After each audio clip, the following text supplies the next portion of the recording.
Okay, good afternoon. I'm the second speaker, and I'm here to prove that the continuation of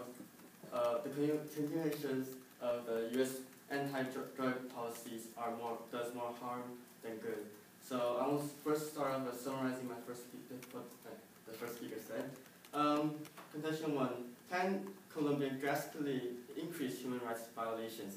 And this is true. As a matter of fact, 2 million persons were displaced and 20,000 were killed by paramilitary guerrilla and state forces, which means that human rights were violated directly by the policy.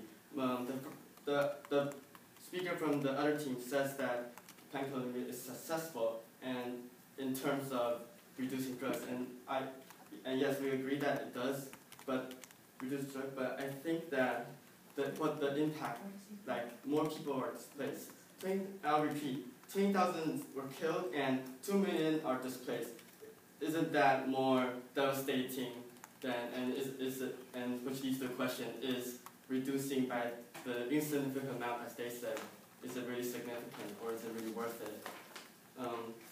Okay, so I'll lead on to my second contention, is that the current policies are ineffective.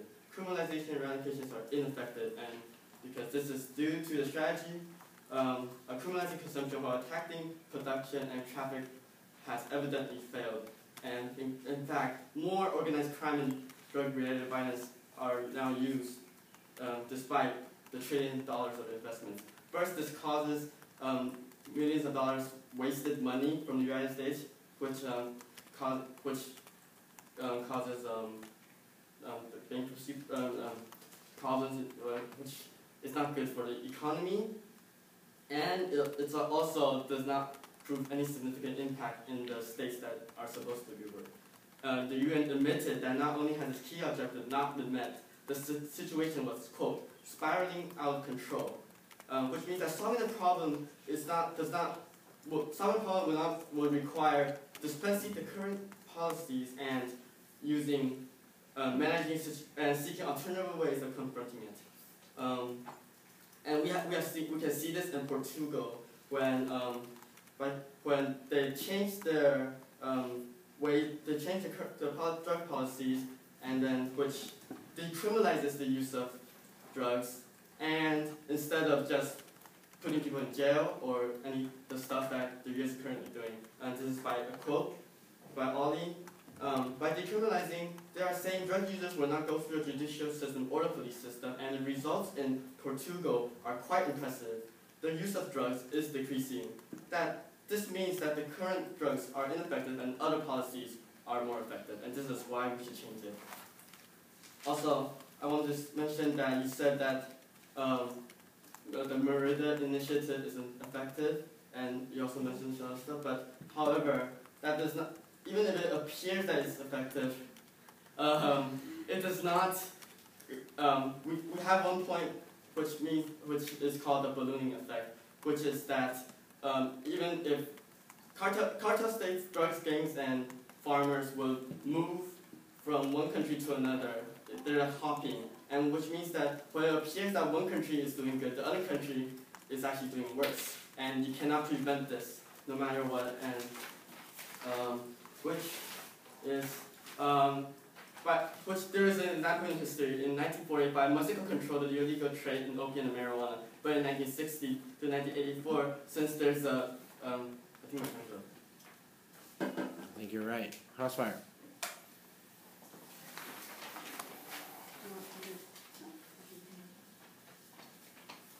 Hi, Ryan. Who's first? You go first. Alright, so you said that the Merida initiative is effective because of your ballooning effect. Can you please explain that? You said that the Merida initiative is effective because of what we're doing, but however, it only appears to be effective.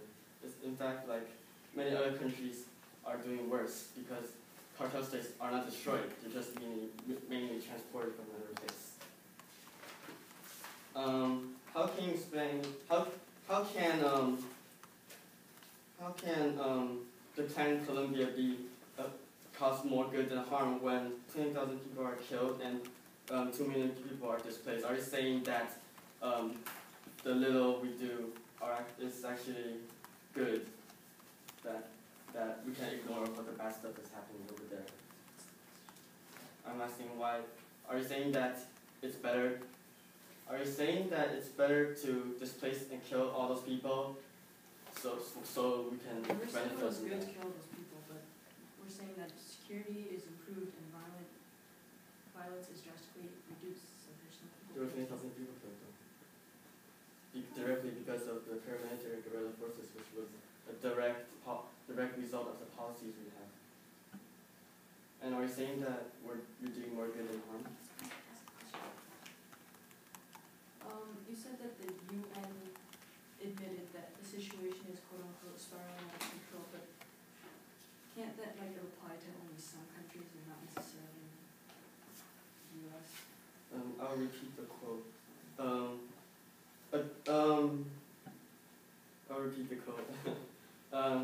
The UN admitted that not only has key objective in the a drug-free world slogan, like we can do it, not been achieved in 2008, the situation was actually spiraling out of control. And that's the quote.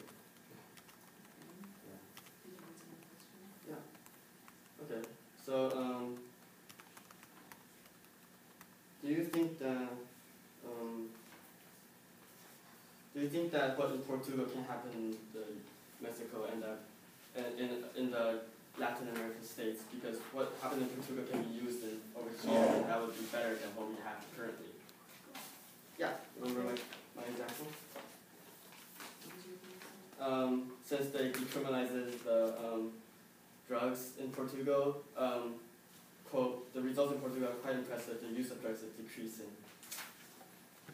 Remember that? Doesn't that say that the policy is actually effective because the No, but they're using a different policy in Portugal. That they're decriminalizing instead of putting people in jail or trying to eradicate and interdict and stuff.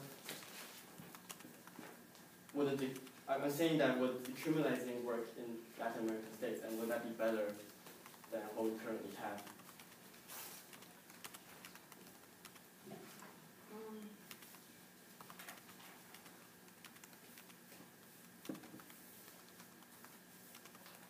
Time.